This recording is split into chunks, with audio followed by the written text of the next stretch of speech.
gens et bienvenue pour cette nouvelle vidéo entre guillemets polémique sur, encore lui d'ailleurs, monsieur donc Dupond-Moretti. C'est parti. Alors déjà pour bien comprendre grosso modo cette affaire, il faut déjà savoir pourquoi en fait il a été mis à la justice. Le ministre de la justice qui est mis à la justice, c'est comique. Et d'ailleurs c'est le premier ministre. Enfin, quand je dis Premier ministre, pas le Premier ministre Olivier Véran, même si on va en reparler un petit peu après, mais c'est le ministre de la Justice qui est à la justice, c'est-à-dire que c'est la première fois que ça arrive, mais vraiment la première fois depuis toujours en fait. Ce qui est assez ironique quelque part, et surtout assez iconique si je puis dire. Donc Éric Dupond-Moretti renvoyé devant la Cour de justice. Que reproche-t-on au ministre de la Justice ? Donc c'est la première fois qu'un garde des Sceaux en exercice de ses fonctions est visé par une telle procédure. Éric Dupond-Moretti a été renvoyé ce lundi 4 octobre en procès devant la Cour de justice de la République, la CJR, donc Cour de justice de la République, seule instance habilitée à juger un ministre dans le cadre de ses fonctions. Ça veut dire qu'on est obligé, entre guillemets, d'utiliser le CJR. C'est-à-dire le CJR, c'est carrément au-dessus de ce qu'on a, que quand on va par exemple à un procès, c'est largement supérieur pour un ministre. Bon courage pour faire tomber un ministre lors d'un procès, quoi. En gros, c'est un peu ça. C'est-à-dire que les ministres, en gros, sont quasiment intouchables. Concrètement, c'est un peu ce que ça veut dire. Donc, seule instance habilitée, voilà, le cadre de ses fonctions. Qu'est-ce qu'on reproche exactement au ministre de la Justice ? L'ancien ténor du barreau est soupçonné d'avoir profité de sa nomination à la chancellerie pour régler ses comptes avec des magistrats, sachant que de base il était avocat. Et donc il avait eu des différends avec, avec des magistrats. Du coup,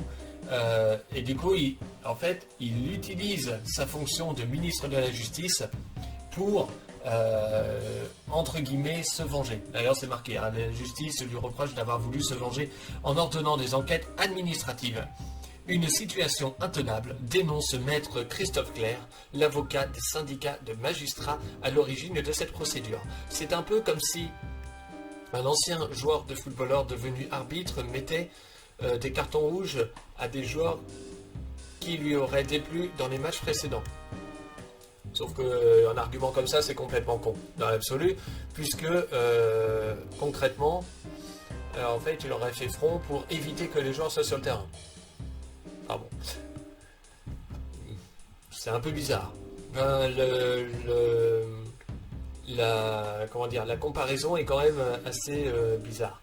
Mais bon, passons. Parce qu'un arbitre n'est pas au-dessus. C'est bizarre parce que c'est pas au-dessus des lois du sport en fait, même si l'arbitre décide certaines choses quand même. Mine de rien, on se rappelle d'ailleurs du mec qui, alors je sais plus, du mec de la boxe là, qui est mort aujourd'hui d'ailleurs, qui est décédé par le biais d'un accident d'avion en allant se frotter à la télé-réalité, où il a perdu 2 fois lors des Jeux Olympiques avec un autre pays. Donc où l'arbitre a utilisé en fait son espèce d'arbitre, son arbitrage en fait justement pour faire gagner l'autre pays, alors que c'était voyant que le Français avait gagné. Enfin bon, ça c'est une autre histoire, mais on est en fait sur le même principe quelque part. Donc c'est pour ça que je dis que la comparaison elle est foireuse, mais d'un autre côté je la comprends, c'est pour ça. Donc cette fois, c'est un talent d'orateur, donc là on parle du ministre de la Justice, d'ogre des prétoires. Attention, ne suffiront pas à renverser les jurés, puisque Éric Dupond-Moretti fera face à 3 magistrats professionnels et 12 parlementaires. On est quand même sur quelque chose d'assez conséquent. Le garde des Sceaux a été renvoyé au procès, mais ses avocats ont annoncé dans la foulée un pourvoi en cassation. Cela veut dire qu'il va falloir attendre que l'Assemblée plénière de la Cour de cassation se réunisse. Cela devrait prendre au moins 6 mois. Il y a le temps. Il y a le temps d'avoir une défense. Puis la Cour tranchera. Si elle est valide, cet arrêt de renvoi, il y aura bien un procès. Alors que le dossier est vide. Insiste maître Christophe Ingrat. jeu de mots à la con, j'ai pas fait exprès. Hein. L'avocat d'Éric Dupond-Moretti. Évidemment, c'est l'avocat d'Éric Dupond-Moretti, donc forcément, lui, il dit que le dossier est vide. Lui, il voit une vengeance des syndicats de magistrats qui n'ont jamais accepté sa nomination. Comme si les magistrats avaient que ça à faire, quoi. Depuis son arrivée, alors qu'il y ait un magistrat ou deux, je dis pas, mais là, bon, ne pas déconner non plus, il y en a quand même beaucoup de magistrats qui, voilà, paraît suspect que tous les magistrats soient vengeurs à ce niveau-là. Néanmoins. Depuis son arrivée, les syndicats de magistrats contestent sa légitimité. Ils parlent sans discontinuer de déclaration de guerre. Ils s'étonnent qu'il soit toujours en fonction.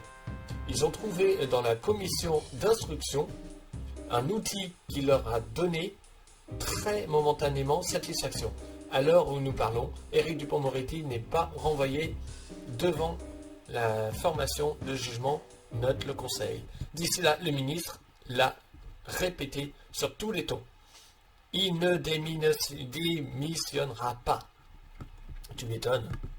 Il peut encore faire d'autres conneries, comme le karting. Voilà. Ceci dit, on va voir aussi justement donc tout ce qui est, comment dire, on va voir aussi donc les répercussions que ça a donné à l'Assemblée justement. Culmine à l'exécutif d'être la cible des attaques suivantes. Éric Dupond-Moretti est absent. Renvoyant procès, son cas interroge le socialiste Boris Vallaud. En 2017, le candidat Emmanuel Macron, aujourd'hui président, affirmait que tout ministre mis en examen devrait démissionner. Je voudrais savoir ce que vous pensez aujourd'hui de cette déclaration. Deuxième salve avec l'insoumis Hugo Bernalicis qui ajoute la mise en examen du secrétaire général de l'Élysée, Alexis Kohler, tous deux dans le viseur de la justice pour prise illégale d'intérêt. Le deuxième point commun n'est nul autre que le monarque présidentiel Emmanuel Macron lui-même. Lui est irresponsable pénalement, mais pas ses proches, qu'il couvre désormais, révélant une dérive mafieuse du pouvoir. Ce n'est plus Jupiter, c'est le parrain. Une attaque... Pas mal, hein. Non, mais lui, il est pas mal. Il est pas mal, hein. On a bien entendu le mot monarque, hein. Contrairement au mot président. Je dis ça bien. Pas du tout au goût du porte-parole du gouvernement, Olivier Véran. Je pensais naïvement que les dernières affaires qui ont touché directement vos collègues ou certains de vos amis avaient pu vous conduire à davantage de retenue. Je le regrette, j'avais tort. Vous n'êtes pas juge, je ne suis pas juge, laissons-les travailler. Autrement dit, vous n'êtes pas juge, mais on fout le bordel quand même parce que justement, vous n'êtes pas juge. Donc on fait n'importe quoi. Moi, je le vois comme ça. Surtout de la part de Olivier Véran. Après, bon, bien sûr, c'est qu'un point de vue, hein, on peut penser comme on veut.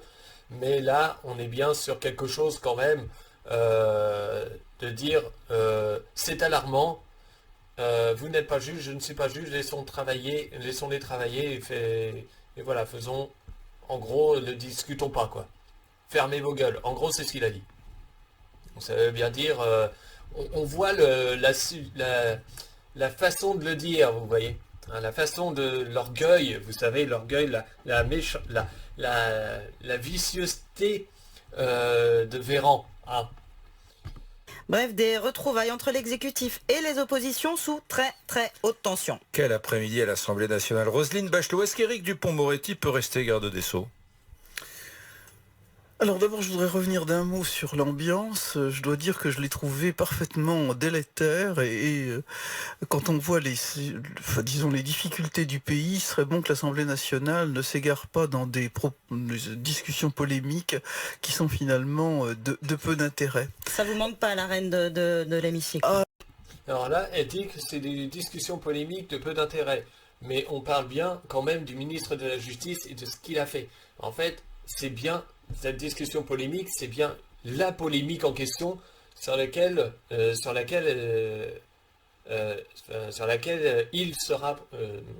rapproche. Oui, c'est-à-dire que les discussions polémiques se raccrochent en fait à la polémique elle-même. Donc si, ça a un intérêt. Donc Madame Bachelot, en quoi ça n'a pas d'intérêt? Moi je ne sais pas, mais moi j'en vois un intérêt du coup. Puisqu'on parle bien justement d'illégalité judiciaire. pour le contre, donc fait à l'encontre du ministre de la Justice. Et c'est ce dont les polémiques parlent. Donc concrètement, il n'y a pas d'enfantillage, si je puis dire ça comme ça. Non, là vraiment, je pense qu'on a touché le fond, il faut se ressaisir. Alors ensuite, pour en revenir à votre question, oui, je le pense. On est dans une affaire très compliquée. Je trouve qu'il y a des procès d'intention qui ont été faits d'ailleurs de part et d'autre. Cette attaque des magistrats contre Éric Dupond-Moretti a des zones d'ombre très importante. Moi, je n'ai jamais été pour ce qu'on a appelé la jurisprudence Balladur. Qui était un ministre mis en examen doit démissionner. Par définition, la mise en examen n'est pas signe de culpabilité. La présomption d'innocence joue. Et absolument. D'ailleurs, on l'a dit à propos, en particulier, des attaques de Sandrine Rousseau contre certains de ses collègues. La présomption d'innocence doit prévaloir, sinon on n'est plus dans un état de droit. Donc je suis absolument opposé à ce qu'on appelle la jurisprudence Balladur. Vous auriez dit cela si ça avait été un garde des Sceaux, de gauche Je l'ai dit à propos de gens de gauche et d'opposants politiques qui étaient mis en difficulté. Alors il y a certaines choses, il y a une chose en particulier qui m'ennuie un peu avec ce qu'a dit Roselyne Bachelot, c'est le fait d'avoir la présomption d'innocence. On se rappelle quand même, par exemple, je sais pas moi, de l'affaire Dominici. Voilà. Où là, M. Dominici, concrètement, était largement innocent. Hein. Et bizarrement, il avait quand même vécu une grande partie de sa vie en prison. C'est l'idée. Je me demande même, je ne sais pas s'il en est mort ou quoi, mais c'est un exemple. Déjà, quand on parle de présomption d'innocence, c'est-à-dire que même quand on est littéralement innocent, en fait, ça ne se passe pas comme ça. C'est ça, en fait, le truc. Et finalement, c'est des pourris, à ce niveau-là, qui sont toujours donc dehors.